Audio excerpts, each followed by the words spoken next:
6. It is the secret of human history that its peculiar dynamic force arises from quite simple decisions. It is through these that a vast historical movement is first set in motion, while the noise which fills it, the bright colors of its pictures which suborn us, and the exciting quality of the ideas which activate it, are secondary and unimportant. The course of the historic epoch termed the modern era is accompanied by a wealth of noise, bright colors, and ideas, but displays nothing save the development of the decision that began it, which fell into the depth of man's nature, into the soul of the individual. If the collective body possesses confirmatory power, it must itself be invested with the highest value. This conclusion is accepted as valid for every aspect of human life, and is finally given complete effect.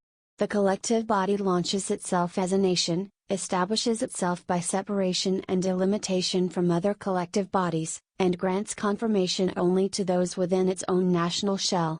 The Christian unity of the West promptly falls away into a multiplicity of national states.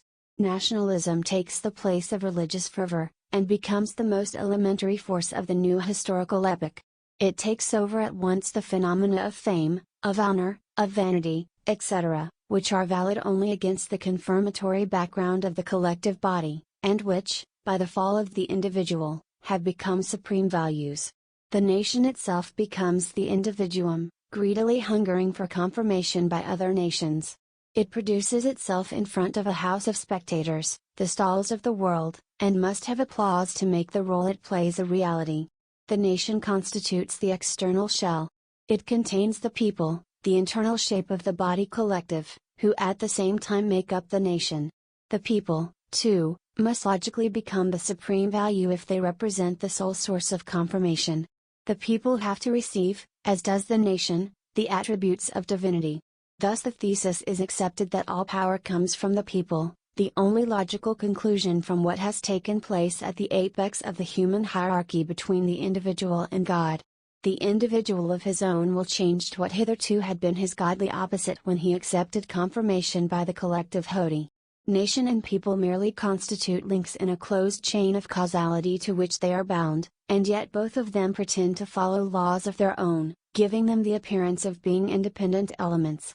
Both claim the colorful ideas which fill the history of our times, and both produce the most exciting of their phenomena, the wars and revolutions, the battlefields and barricades, in which men keep annihilating each other in order to compel the other man, the other nation or the other class to grant confirmation of one's own nation or one's own class. If culture and consciousness obtain the character of reality only through confirmation by the collective body, it logically follows that the sum total of human culture resides in the body collective, else would the latter have no power of confirmation. If we call the sum total of human consciousness truth, and the sum total of human culture, that is to say, the world men have made their own, possessions, then turning to the collective body must lead to a variation in the truth and possession concept. Truth and possession become realities only when they have obtained confirmation by the collective body. The change in the truth and possession concept plots the course of development which ended in the collective body becoming the supreme instance of authority and judgment. So long as the individual survived, truth and possessions did not constitute values of and in themselves. They obtained from God, and bore an allegorical character. The individual whom destiny had placed at the peak of the human hierarchy had his place within a state of being bestowed upon him, which he ascribed not to himself, but to the godly opposite upon which he was oriented. The individual was therefore situated on the far side of culture and consciousness, on a grade of development which invited imitation by others. His very existence constituted a reproach and a challenge. When the other man failed to accept the challenge, he voluntarily accepted subordination to the authority of being. But when the individual obtained security through confirmation by the collective body, he presented himself as a person who had toiled to gain possession of a part of the circumstantial world, and flow wanted confirmation of this possession. The body collective recorded it, thereby creating a new reality, visible and palpable, whereby culture and consciousness became values of their own upon which man could base his existence. An attainable goal for human completion was set up, possessing validity for all within the collective body. Culture and consciousness, property and education thus became means bestowing upon the human being certainty and security, completion and perfection. Possession created certainty, knowledge created power, and together they determined the degree of confirmation which a man might expect of the collective body, for he was no longer measured in terms of being but of having and being able. When such a goal is generally accepted, every man who feels the metaphysical unrest of incomplete and imperfect being, and desires to free himself from it, will be gripped by an acquisitive urge, an overmastering desire to gain possession of as much as possible of the values of culture and consciousness, in order to assure himself of the greatest possible measure of personal confirmation. This acquisitive urge, whether it manifests itself as a striving for education or for property, must lead within the body collective to a battle for the values available, which will be waged most passionately because its essential aim is the metaphysical assurance of one's own existence. Now, the values available within any collective body are far from big enough to be made available for each member. As a consequence, the collective body can at the beginning of this development grant no more than the possibility of gaining possession of these values to each of its members. It can only assure them that it will do nothing to hinder their struggle. In a word, each one is to have freedom to fight for whatever is felt necessary to confirm his position. The first phase of the battle blazing within the collective body is therefore under the sign of liberty. In modern times it has given rise to liberalism and capitalism, both of which have to be defined in terms of the new concept of liberty. Inside this liberty concept, however, the concept of equality is hidden, and in an ever greater degree replaces it. Liberty means equality of external possibilities for every man, and it is always assumed that each man's potentialities differ, so that the hierarchic principle remains. But the principle is not maintained, it vanishes as the collective body becomes the supreme and sole means of affirming oneself, and each of its members admits that its confirmation is the guarantee of reality. If every member of the body collective has the same right to confirmation, equality of external possibilities is no longer enough. The equality must be real. Thus the fight within liberty becomes a fight about equality, waged with the slogan equal property and equal education for all. In our time this has led to the socialist and communist movements. Liberalism and capitalism, socialism and communism, have as little independent reality, and work as little to laws of their own, as do nationalism and parliamentarism. They all merely constitute links in a chain of causation set in action through the changed relationship between the individual and God. With the recognition of the principle of equality, the collective body has finally imposed and constituted its supremacy. As by its confirmation it had accorded reality to the phenomena of consciousness and culture from the very beginning, it is only logical that the sums of both, that is, truth and possessions, should also belong to it, and that each of its members should have a claim to an equal share in both. Thus that alone can be truth which is confirmed by the majority of the body collective, and property only what is received in fee from the body collective, to be recalled as occasion demands, if indeed it be not completely depersonalized and made collective. Particular interest attaches to the modification of the concept of truth, since it bears on the task, so important for human existence, of maintaining the direction and goal of human endeavor in an alien and hostile universe. At the beginning of the process consciousness was inseparably bound up with education, and education was understood as the self-perfecting of human nature. As equality imposes itself, the concept of truth gets separated from that of education. If the collective body is possessed of truth, then each man participates in it equally and bears it within himself. The personal urge for education and self-perfection becomes superfluous. In a state of healthy humanity everyone bears in himself an equal consciousness. It cannot be otherwise, for each will be called upon to confirm what truth is. Truth therefore becomes whatever is decided by the majority. This is the logical inference from the thesis that man is the measure of all things, and in consciousness was given a faculty which distinguished him above every other being in creation. That truth comes not from above, but from below, is one of the most sacred assumptions of modern man. The whole history of modern times is thus dominated by the phenomenon of the collective body imposing itself as the supreme court of appeal. The more the thesis of equality is established in all areas of human life, the closer modern development approaches its goal. It has today very nearly reached it. When man understands that his share of culture and of consciousness, for which he fights, gains reality only through confirmation by the collective body, and that everyone has an equal share, It ceases to be a reality capable of releasing him from his feeling of metaphysical uncertainty and insecurity. At first, when the individual laid claim to cultural gains before the collective body, he had much to show that was stamped with divine attributes. Values which were originally directly related to God transferred their grace to the man who had possession of them, but when the memory of this divine relationship begins to vanish, when the body collective is recognized as the supreme ground of confirmation, which is equally available to all, then man's possession is devalued, and the body collective's confirmation declines with it. The principle of equality has been realized, but the values have lost reality, and gone is that imponderable grace which used to rest upon the voluntary recognition and confirmation by the collective body. This is the moment when authority, once dependent upon voluntary recognition, changes into power, since the collective body, like the individual, can compensate for the disappearance of its old confirmations only by invoking them by sheer force. The deployment and application of power have to increase proportionately to the decline and disappearance of values. The collective body affords recognition as before, but it can do so only by means of an ever greater use of force. This phenomenon is typical of the historical development of our times, and dominates all sections of life. Thus, by force and violence, terror and despotism, the collapse of values and the disappearance of confirmation drive logically and irresistibly to an abyss, where the increase of metaphysical anguish leads to mass murder, and finally to suicide. No great effort is needed to prove this. The history of modern times speaks for itself. It is enough to compare man's stature at the beginning of the process and at its end. Renaissance man dared to subject nature, from which his relationship with God had liberated him and made him independent, to himself.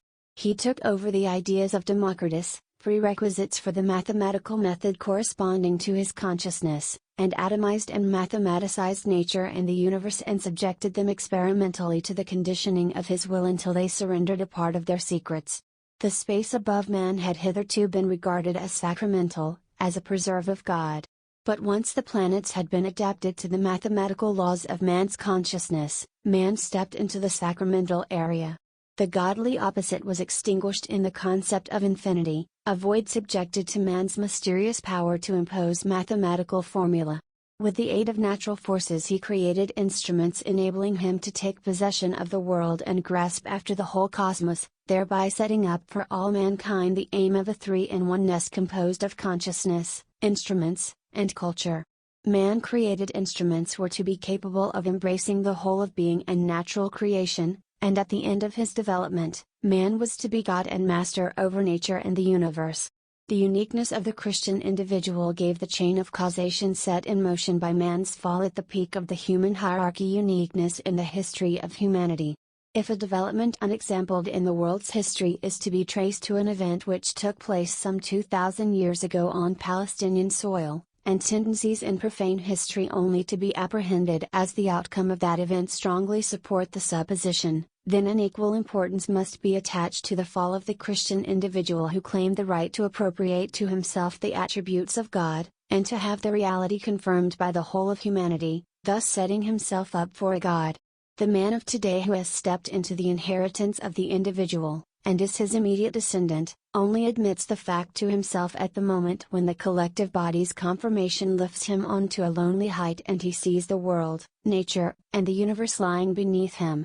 If this makes him dizzy, he hastily bobs down again into the body collective, leaving it to the latter to come to terms with the fact, which therefore remains uncomprehended and knits itself into destiny.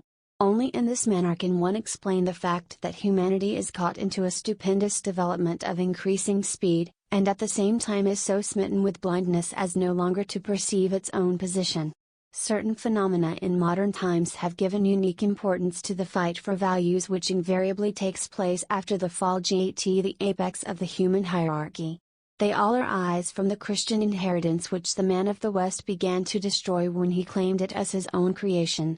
Among the values which for him had previously held an allegorical importance and been possessed of reality only as attributes of God were, for instance, those of omnipresence, and omniscience. They had to be transferred to his possession, and turned into tangible realities for everyone, if they were to become capable of guaranteeing the certainty and security of his existence. Man's omnipotence proceeded from the sum of the forces of nature which he had made his own and which enormously increased his power. Modern science, which carried out this task and gave it final reality in the realm of technique, springs up lightly from the religious and Christian sources whence it originates, and without which it could not have come into being. For the most part, the means of which it availed itself, mathematics and experimentation, have but a secondary importance, though they are regarded as the original ground of science, while its Christian foundations forgotten. How directly our natural science has been conditioned by the fall of the Christian individual becomes clear in the nature philosophy of the Renaissance. Christian values of the occult and the realm of mysticism were robbed of their allegorical character, and presented as realities in the shape of the homunculus, the perpetuum mobile, and the stone of wisdom. It is only from the transformation which took place in men's souls that the external reality of the machine arose, the motor and the fission of the atom emerge as the realization of those images. They possess value in so far as they confirm to man his possession of omnipotence before the concave mirror of the collective body, and secure him against metaphysical uncertainty and insecurity of his existence. From that arises the demonic character possessed by technique. Man's omnipresence arose from his subjection and appropriation of space. The battle of space dominates the present age, and is its main historic theme. It is being fought to replace man's limitation with infinity, his fixity with movement, and his eternity with time, which, as the directed movement of conscious life, becomes the highest value in creation, and, being accessible by mensuration, is man's true possession. Once the empty infinity of cosmic space had been conquered by the figures and formula of human consciousness, the latter had, at least theoretically, taken the place in the universe erstwhile occupied by the omnipresent and all-seeing God. The technical realization of the idea followed later, and, by means of telescope, telephone, and television, conferred omnipresence on the individual. Airplane and telegraphy, radio and television thus possess for the man of today the same power of confirmation as earlier man had in rites and cults, by which godly attributes were realized and handed on to him. Man's omniscience is confirmed each moment by the world around him, and is one of the surest foundations of his existence. The world has no darkness and holds no secrets for him any longer, but has become clear and transparent. A great deal of this omniscience he accounts his own. Beyond that he is helped by his sane human understanding, and by the body communal which holds in reserve the great confraternity of science, to which he can turn. In the light of his omniscience, the past, the present, and the future are spread before him. He can see them in a single glance. Nothing can happen to him that he cannot forthwith embrace within some natural explanation. His Christian inheritance not only gave man the prerequisites for mastery over world and universe, it gave him also enormous energies springing from the expectation of mankind's imminent transformation and perfection. After the bond uniting God and man had once been broken, these energies, hitherto directed upwards, burst forth like a spring flood over the world and rushed far and wide, tearing down everything traditional in their path. The ultimate perfection of mankind for which Western man had been waiting, preparing, chastening himself, and saving up tremendous energies for 1500 years became his own concern when the godly opposite began to fade from his vision. It became an end to be attained by his own willpower. To affirm this colossal demand for dominion over the whole universe he needed the body collective of the whole of humanity. This, too, was made possible by his Christian inheritance, which assured the individual that he represented the whole of humanity. Thus for the first time in history humanity as a whole was invoked, and drawn into the causative chain of events. What gave the battle for values in the West its unique character arose therefore from our Christian inheritance. Man's consciousness of mastery over the world and the universe, arising from science and technical skill, the energy of expectancy formed in the science of history, linked with an appeal to the whole of mankind for their confirmation, formed the three elements which have determined the history of today, influencing each the other, giving its exciting volcanic character to the history of our times, and speeding up the course of events. Now it was expectancy which stood in the foreground and gave new power to the urge for gain, dragging the other two elements behind it. Now it was natural science, creating new technical achievements and influencing the other two, and then again it was the collective body enlarged by new social strata or human components and increasing proportionately the conformation it gave. In retrospect, history looks like an unbroken line going straight to its goal, but viewed from within it resembles a man's path over an abyss, when the next step may send him hurtling. Each step is a step into the dark, and may take the whole show over the precipice. One of the three named elements predominates at any moment, and upon it the next step depends. If in any given period the ruling class of a collective body of the West is at the end of its resources, which is to say, if confirmation by the body collective has lost its force, new forces well up from below. And fresh natural forces are opened up and applied in new technical structures which bring hope and confirmation into activity again. The whole movement is fueled by the reserves of Christian power, which are being exhausted faster and faster, while the movement itself is proceeding at an ever-increasing tempo. The fading out of the Christian God has extinguished all the gods, thereby releasing the human forces which were bound up with them. The sinfall at the peak of the hierarchy has now involved all mankind, and what fills the world in this last phase of its development is strife concerning the manner in which the supreme organ of humanity should be constituted. Hence the struggles concerning the form of the League of Nations and the United Nations, where collective humanity is tangibly displayed. Meanwhile, the principle of equality leads to a fall in values, so that confirmations vanish. The only equality is that of man before God. There is no equality of men before collective human society. The fight for the equal sharing of values is being passionately fought out all round the habitable globe, so that the world seems to consist of nothing but battlefields and barricades. And the more the equality principle is extended, the further the values fall, since the collective body loses its confirmatory power and the remains of authority are transformed into power. And behind the whole process there is the ever-growing metaphysical fear. Dwindling values mean that man's existence can no longer be guaranteed by the collective body, and he is again falling into the abyss of uncertainty and insecurity. Western man, who set the process going, has already fallen into this nothingness. The Christian individual, after succumbing to temptation, stood not merely before the collective body of the West, but presented himself to the collective body of all mankind, and this double confirmation conferred upon him the special and unique importance of which he was so certain. Today he has not only been hauled in and overpowered by the collective body of the West, but he has been hauled in and crushed in the hydraulic press of the world body collective. The individual who once gained the confirmation of mankind is today abased. Viewed from the standpoint of consciousness, hitherto regarded as valid, catastrophe has engulfed him, and he is counted among the transgressors. But to the degree in which he can free himself from dependence upon collective confirmation, and perceives the catastrophe as an allegory, he knows that he has been set first of all mankind in the plus or minus 0 point of transformation, and that the first fruits of the Spirit will accrue to him insofar as he is prepared to trace the causes of world events to his personal guilt. The world body collective is still in the thick of the battle for values. It is launching one more grandiose attempt to realize the three-in-oneness of consciousness, instrument, and culture, and through these, the perfecting of humanity. The last reserves of our Christian inheritance are being brought into play in the attempt.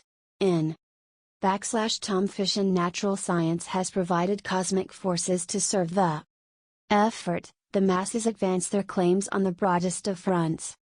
And the last sections of humanity in Asia and South America are enrolling themselves in the general body collective, which has thus become total, all-inclusive. For the West, the history of the modern age is over, and is up for judgment. For the world as a whole, which has a different time scale, it is not yet over. But the whole of humanity is moving towards judgment. What the man of the Renaissance claimed was to find anew in man's own creation of the three-in-oneness of consciousness, instrument, and culture the long-lost security in the world of nature, and to attain mankind's ideal of perfection. In this world of ours man would have become God, man and his godly opposite would be identical, and being conscious, and nature and culture would be identical with each other. Clearly this is a false approach, for the identity of being conscious in which modern man believed was possible only if he denied human existence or, like Descartes, excluded the dark and unknown inner world of man hitherto valid as soul or anima, just as he excluded the body as matter and finally as mechanism. Nature's identity with culture could be contrived only by equalizing the qualities of things as determined experimentally and mathematically, with the things complete in themselves, existence and consciousness. Nature and culture are, however, not identical. Being aware is sometimes but a limited part of being, and culture but a limited factor of nature. If it is certain that this claim must lead to catastrophe involving quilt, the direction from which catastrophe will come can be anticipated. It will come from that dark, unknown area, unworked and unmastered, of being and of natural creation, from which man has shut himself off, and which he has lost the power to perceive by believing in the omnipotence of consciousness and culture. So long as the individual stood before God and could interpret the signs, he was in a position to embrace this realm also, and create for himself, at least in presentiment, a kind of limited insight, to make his existence secure. For in front of God man possessed at least the knowledge of his incompleteness and imperfection, knowledge which arose from the inner image of the completion and perfection of his being lying at the base of all human existence. That is to say, man had a measure accorded him by God. When he became himself the measure, and faded out his godly opposite, he deprived himself of his insight into the realm of being and the kingdom of nature, so that they both again became demonic essences for him, all the more dangerous because he no longer attributed any reality to them. He was therefore exposed to catastrophe from the areas of being and nature which were closed to him. Neither of them can, in fact, be discovered through the usual means at his disposal.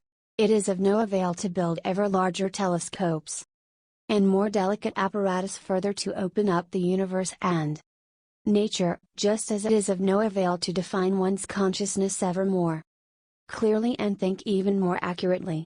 The realm of being is behind and beyond man's consciousness. In order to discover it he would, metaphorically speaking, need to turn round and go back to meet his own past.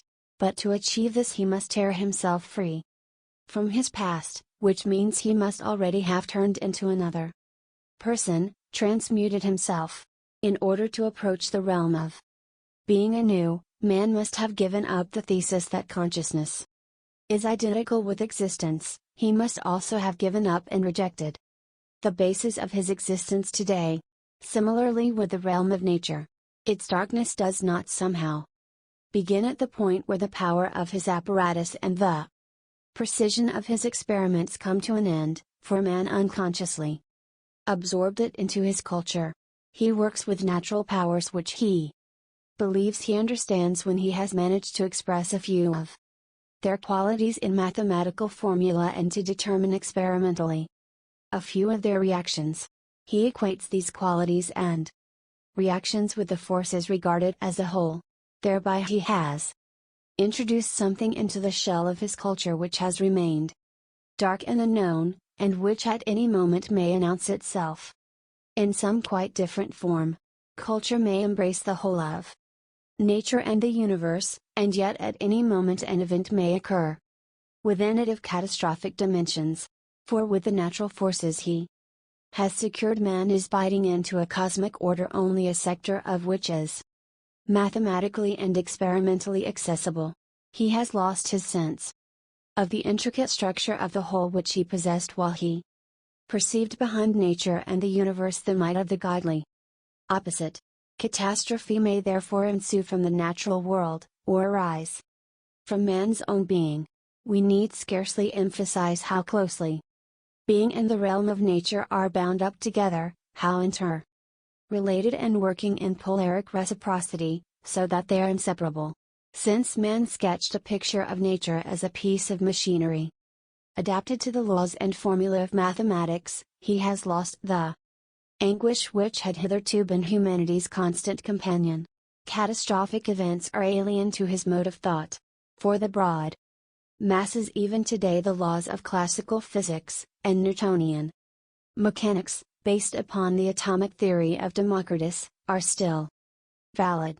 But the monopoly prevalence of classical physics has in the course of the last 100 years been more and more obviously destroyed. Maxwell's theory of electricity, based on wave phenomena which established itself alongside mechanics, and Einstein's theory of relativity, which questioned the validity of Euclidean geometry, make it perfectly clear that in the mechanical world picture we can deal only with a section of reality, not with nature and the universe as a whole.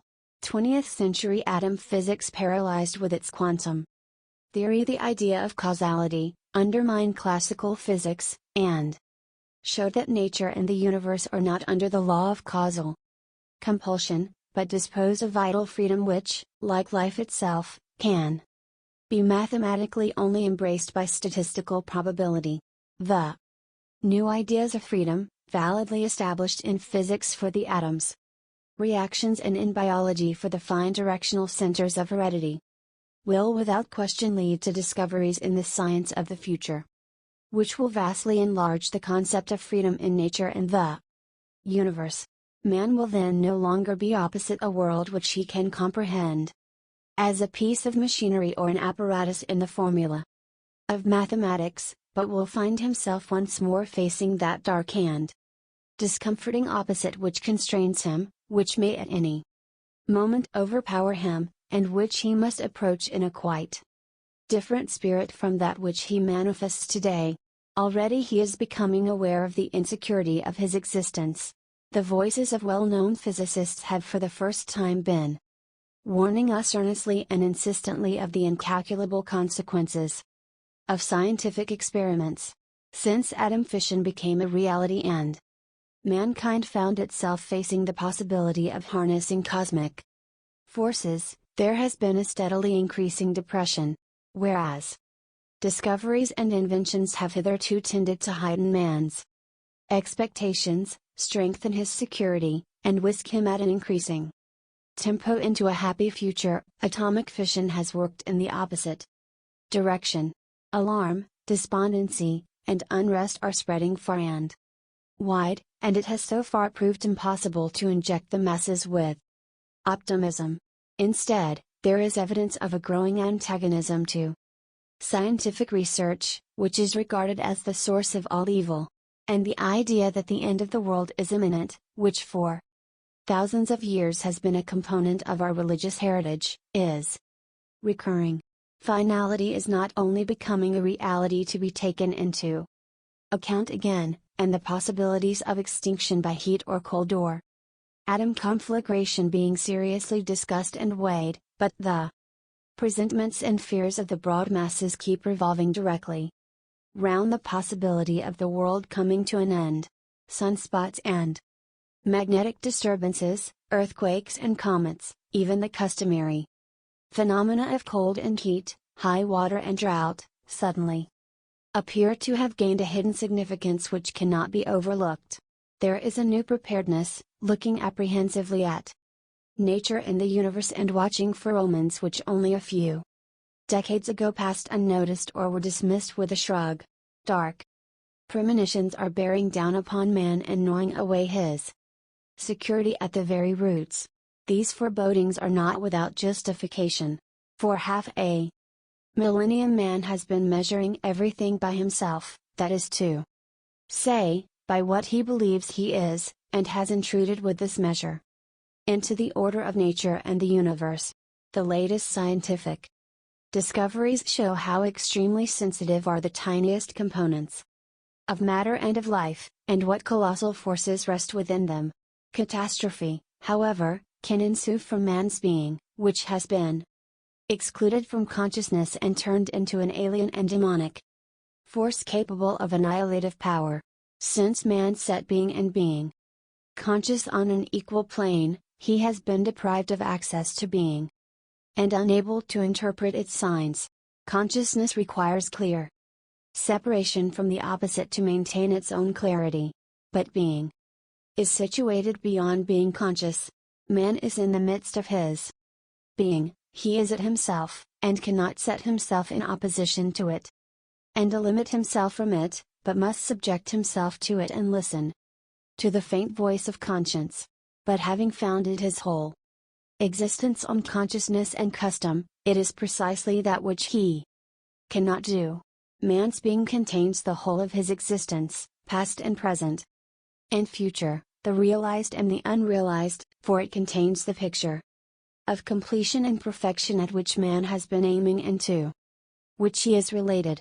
It may be that his existence, based as it now is on culture and consciousness stamped with finality and completion, does not correspond to the image of man held by his being.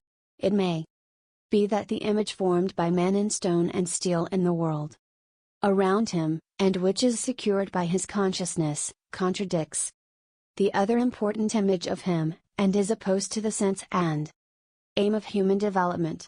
In that case power will be dammed up in man and drive against every compartment erected by culture, by which it is imprisoned and constrained, or as is said today, repressed. Man will thus become a split personality, and his conscious and unconscious life will grow more and more sharply opposed. How mighty are the forces which reside in the unconscious! The latest researches of biology and psychology have shown. On the other hand, man has for centuries been pinning his whole existence to consciousness and has made himself entirely dependent upon it. Any existence beyond what he is able consciously to supervise, plus his own possessions, seems unimaginable to him. A life and death conflict in which the superior force of life will prevail must therefore be fought out within him, and it will lead to self-destruction whenever his imprisonment within consciousness is strong enough to prevent regression to repentance, expiation, and asceticism. As consciousness is only the inner side of culture in the circumstantial world, the battle which is being fought out within him will be projected onto the world around him. The dark demonic forces from man's being will therefore break into the cultural realm, and because he is obsessed by them, he will be powerless, being made their vehicle.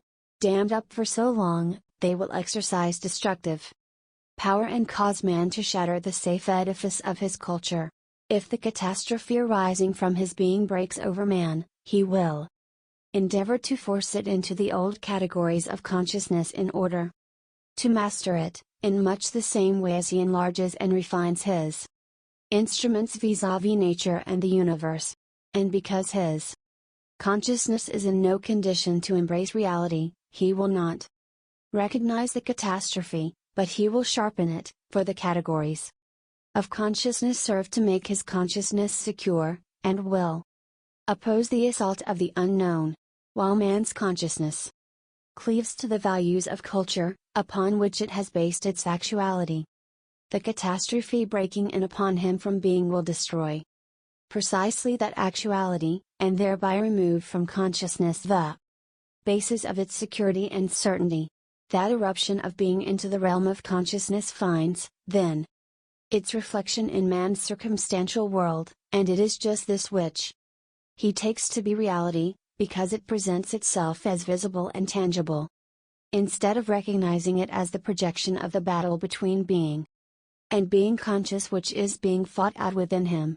He therefore regards even the grimmest spectacle of destruction as an alien reality, as dead opposite, because the security of his consciousness, upon which his existence is based, rests on the assumption that culture, even in ruins, is true reality. For it is only while this remains true that his consciousness functions, and his existence as constituted maintains itself as measure of all things. It is only when he begins once more to see his circumstantial world as unreal and allegorical, and to sense mirrored in it another and deeper existence in the background, that he begins to approach the possibility of regaining the power of perception he has lost. But that very thing would presuppose a transformation of his being. If today there are premonitions and fears of approaching catastrophe in nature, the world of human culture is becoming restive from similar premonitions and fears. The world picture of classic physics was smashed up about midway through the last century. From that moment the world of culture began to be unsafe.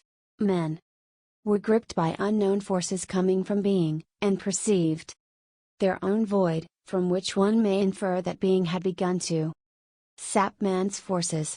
The end of the 19th century was cramped by this phenomenon of the internal void, which produced in its leading personalities shattering manifestations, easily put into the categories of decadence and nihilism.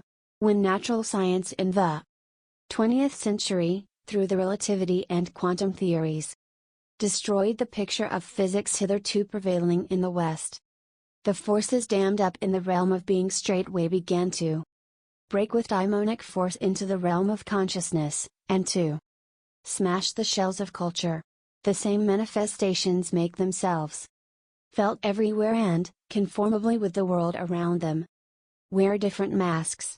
Whether it is the individual no longer able to cope with the unconscious who is beginning to suffer from it, physically and spiritually, whether it is a wide social strata irresistibly breaking into the social order and wrecking it, whether it is peoples and nations for whom the space available in the world is too narrow, who fall upon each other to gain their own security by excluding others, the unshackled demons are breaking into the shells of world culture. And it all arises from the one cause: being is rebelling against the picture of man created by consciousness. The picture of his own completion and perfection imagined by man does not correspond to the true meaning and aim of his development. The opposition between two differing conceptions of completion and perfection is increasing, so that they are locked in bitterest conflict within each separate human being. And just as in scientific research forebodings concerning an end of the world arise behind the concept of infinity, so out of being, fears as to an end of history are arising, with man and culture beginning to grow insecure. History, which hitherto has carried and inspired man, and given him a sense of direction and aim, is today beginning to blur and dissolve, and its energies are being extinguished in the process. Conceptions of decline and fall, perversion and decadence, run like wide cracks across the picture. Ideas of the death of history are going to be just as earnestly debated as those concerning death by heat or cold or atomic conflagration. The end of history makes historic reality transparent, and opens up behind it a dark, discomforting opposite bearing demonic features. 8. Modern scientific research has made it clearer and clearer in the course of the last 10 years that the realms both of the organic and the inorganic are determined by the law of hierarchy. At the apex of the hierarchy are molecular or atomic directional centers, upon the actions or reactions of which the whole setup of the hierarchy in question is dependent. These directional centers are withdrawn from the principle of cause and effect as natural law, for they possess freedom of choice and action.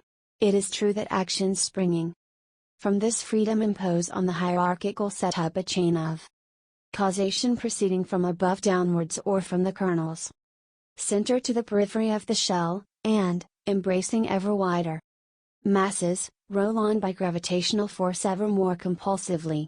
Thus, biophysics knows the phenomenon of mutation, which is to say, the sudden emergence of new kinds of plants and animals, avalanche-like in their development. The causes of this phenomenon have been located in the free actions and reactions of the molecule containing the hereditary mass of a germinal cell, which by a variation breaks through the causal law of phylogeny. One may therefore infer that whenever man comes up against the law of causation he has to deal with masses and collective bodies, and conversely, that masses and collective bodies are subject to the law of causation, while in man, as well as in molecules, the realm of choice is confined to the individual.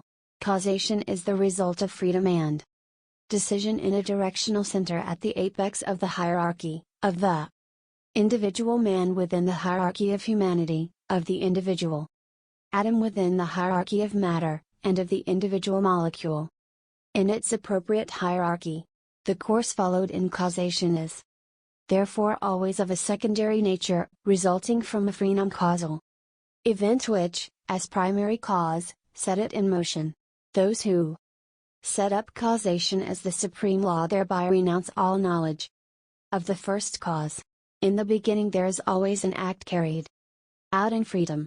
When it has missed the will of creation it partakes of guilt. The rediscovery of the hierarchy, with its directional centers, recalls the theories of Neoplatonism about the original one from whose superabundance multiplicity emerges by radiation, and rushes down the ladder of creation with constantly decreasing perfection, until in matter and mass it reaches the lowest and least perfect manifestation of the original guide force. Again scientific thought approaches religion, inasmuch as a supreme directional center, possessed of absolute freedom within a hierarchy embracing the whole of creation, is the conception of the Christian Creator God.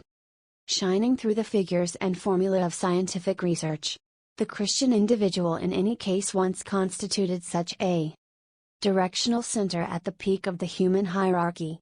His free act set in motion a causal process which has embraced and involved in itself the collective body total of all humanity, or, to express it biophysically, the germ cell's action has varied the hereditary mass of the human species and led to a mutation through which a new type of man emerged, who is today master of the whole world and is located in a causal process which is speeding towards catastrophe. As the mass is subject to the law of causality, the body collective as a compact whole has no chance of escaping from the process, nor of suspending or modifying it. Resembling a beehive or an ant heap, the collective body is incompetent to deal with catastrophe, and is subjected to the power of external happening. Therefore, as at the beginning of its development, it establishes leading individuals as boss representatives of the collective power. The phenomenon is extending itself over the whole of mankind. In a number of instances it has already realized itself unequivocally. The collective body is represented and led by a single individual, who has become its absolute master. In other instances the process is not yet complete, but the body collective is moving on the same path of development. The number of individuals raised above the undifferentiated masses keeps growing smaller, so that it appears to be only a question of time before a supreme directional center representing the total power of the collective body is established. Whether the power is vested in a single individual, a supreme planning commission, or a brains trust is comparatively unimportant. The process is unmistakable, and as the collective total of humanity is smitten with catastrophe, and compelled to create itself a supreme directional center, sooner or later the whole of humanity's power will be concentrated in the hands of one organ, either an individual or a consortium, who, like God, will be master of the world and, so far as they can be appropriated and exploited by the experimental method, possessed of God's attributes, omniscience, omnipotence, and omnipresence. Will this organ be able to avert the catastrophe into which the world collective body is falling? As the supreme executor of the will of the body collective, it can see only the reality of the catastrophe, not its allegorical and secret character. It lacks insight into the genuine causes, and can therefore employ the concentration of power at most to postpone the catastrophe. And as catastrophe is breaking in from the direction of being, or from that of natural creation, the supreme organ of authority will accordingly act against being and natural creation. As the executant of the will of the collective body, it represents the last and most potent effort of the collective body to maintain itself at the extreme degree of demonic taciturnity against the transformation which the catastrophe demands. as it was created by the body collective and is in need of permanent collective confirmation. It lacks the specific attribute of a directional center, which is liberty. It possesses power only so long as the body collective confers power upon it, that is to say, so long as it can maintain in the body collective the belief that it is carrying out the collective will. If it lose that belief, its power collapses. Consequently, the executor of the collective will, whether as an individual or a consortium, becomes a caricature of a god, its actions displaying the mechanical and automatic qualities of a marionette jerking convulsively to alien wires. Because it lacks the element of liberty, it lacks also the imponderable race of an authority, ever wont to be at its strongest at the peak of the hierarchy and greatest where it is most powerless, since it is based upon voluntary acceptance by the collective body. When the body collective creates the man-god as the supreme executor of its will, the course of development which began with the fall of the individual has reached its extreme point. It amounts to reversal of the true course of development. That becomes clear when it is compared with biophysical development. The emergence of a new species through the phenomenon of mutation would originate in like case not from the germinal cell's reaction and the modification of the heredity mass, and thus proceed like an avalanche, but the avalanche would rush up the mountain, like a cinema film shown backwards, and roll on to the directional center, to cause it to make a modification in the heredity mass. Modern man is doing that and nothing else. He has massed, and is rolling like an avalanche up a mountain of hierarchy and up to God, and trying to harness him to his will. He thereby creates for himself the man-god. But this God is not in a position to arrest the catastrophe and avert it. He becomes the instrument of another power which through him will intensify the catastrophe. As the degenerative process began with the event at the peak of the human hierarchy between God and the Christian individual, it can be changed only by a new event taking place between th. Christian individual and God. The prerequisites for such an event are easy to establish. In the midst of a catastrophe which threatens all and convulses everything on which man has based his life, there must arise human beings independent of culture and of consciousness who can thus dispense with confirmation by the collective body. They must accept that utter insecurity where home, family, occupation, the values of culture, and the certainty of consciousness dissolve, and has nothing on which to maintain himself. They cannot go into the liberty of nothingness and the intoxication of freedom, for that arises from forgetting what was and what is, whereas they must enter into nothingness with a complete awareness of their own guilt. Recognition of one's own guilt is the only ground in a catastrophe which can provide a firm foundation for the individual, and they must wait in this darkness until they can see in what form a figure opposite reveals itself, which is present as a dark, unknown, threatening, and discomforting reality. This is the courage of transformation. Passing through despair and of uncertain outcome, it is self-evident that the body collective will never go this way. That is to say, it will go along this road within the course of causation, which the catastrophe imposes, but it will also shut itself off to the very limit from recognizing the nature of the way. This taciturnity, often easy enough to distinguish, becomes truly demonic only when it seizes upon Christian doctrines and imitates the Christian individual, his transformation and rebirth, and hides itself completely behind these masks. Recognition is then more difficult. It is therefore necessary to recall that Christian doctrine and scent, everything visibly and tangibly representing Christianity, also belong to the world of culture and consciousness, which has today been surrendered to annihilation. Christianity's existing values are effective only to the extent to which they have retained their all categorical quality, and thereby possess the power of acting as intermediary between man and God. Within the catastrophe, the Christian individual is not recognized by the historic values of Christianity he has appropriated, not by the enthusiasm of a faith which often enough conceals nothing but the intoxication of despair, but by the great sobriety and clear common sense realism with which he observes the course of events. 4. Since to him they do not possess reality, but are representative of other realities beyond and above them, they are deprived of their demonic quality.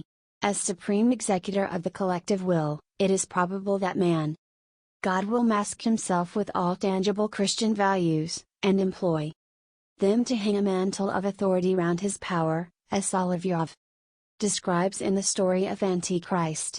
Take care, said Christ, that no one misleads you, for many will come in my name, saying, I am the Christ, and they will mislead many. We have so far known only chieftains and leaders who sought to release energies from the destruction of Christian values, drawing the energies to themselves. The task of discrimination is then easy. This will change as the metaphysical threat to mankind becomes apparent, and the political, economic, and social passions which only mask the top surface of events give place to deeper excitations. It is only then that Christianity will have to go through the crisis of its preservation, and it is only in accordance with the sober realism of its tradition to assume that many false prophets will arise and will deceive many. A great deal is already being said about Christianity and its imperishable values, but that is not a good sign. If these values possessed vital force, they would not proclaim themselves but divest themselves of the reality conferred by the body collective and destroy it.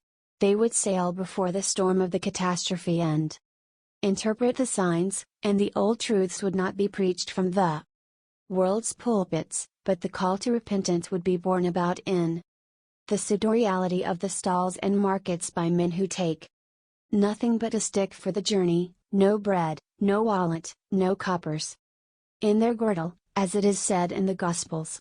For it is only men of that caliber who are today free to enter the camps, the casemates, and the cellars where the victims of catastrophe have their lodgment. Thus the path of the Christian individual is neither plain nor short, but is long and full of difficulties. It is not trod with the word, but in truth is paced only when the word has become flesh. Perception may well anticipate the need for independence of the values of culture and the collective body's confirmation. It can even sustain existence in nothingness and come to terms with its own guilt. But it is not to be supposed that the results of following a path through the historic space of half a millennium will be swept aside by the first signs of a transformation preparing within the individual. It is much if values confirmed by the collective body as reality are beginning to become once more translucent, and the reality of human existence made clear by St. Paul is once more becoming apparent. Let those who mix in the world live as if they were not engrossed in it, for the present phase of things is passing away. Mankind has in any case reached the point where the end of its present course of development can be clearly seen. Yet in the midst of this compulsive course every man is free to go the way which alone enables him to exercise an influence on the course of events. He can't create the conditions in which the event between God and the Christian individual again becomes possible, and the fall at the peak of the human hierarchy is evened out. This is the concern of each separate man, quite independently of the path taken by the body collective and its fate. The mass will only be changed in the germinal cell, and today each individual, one of the 2 milliard or more molecules of a collective body is called, by conscience to stand before the godly opposite and become a new germinal cell. Cultures are only built up by individuals and only renewed by individuals. Just as Augustus founded the empire of the Roman Commonwealth, and started the decline of Roman culture, so were men and cultures renewed through individuals who went out into the Nitrian and Scetic deserts.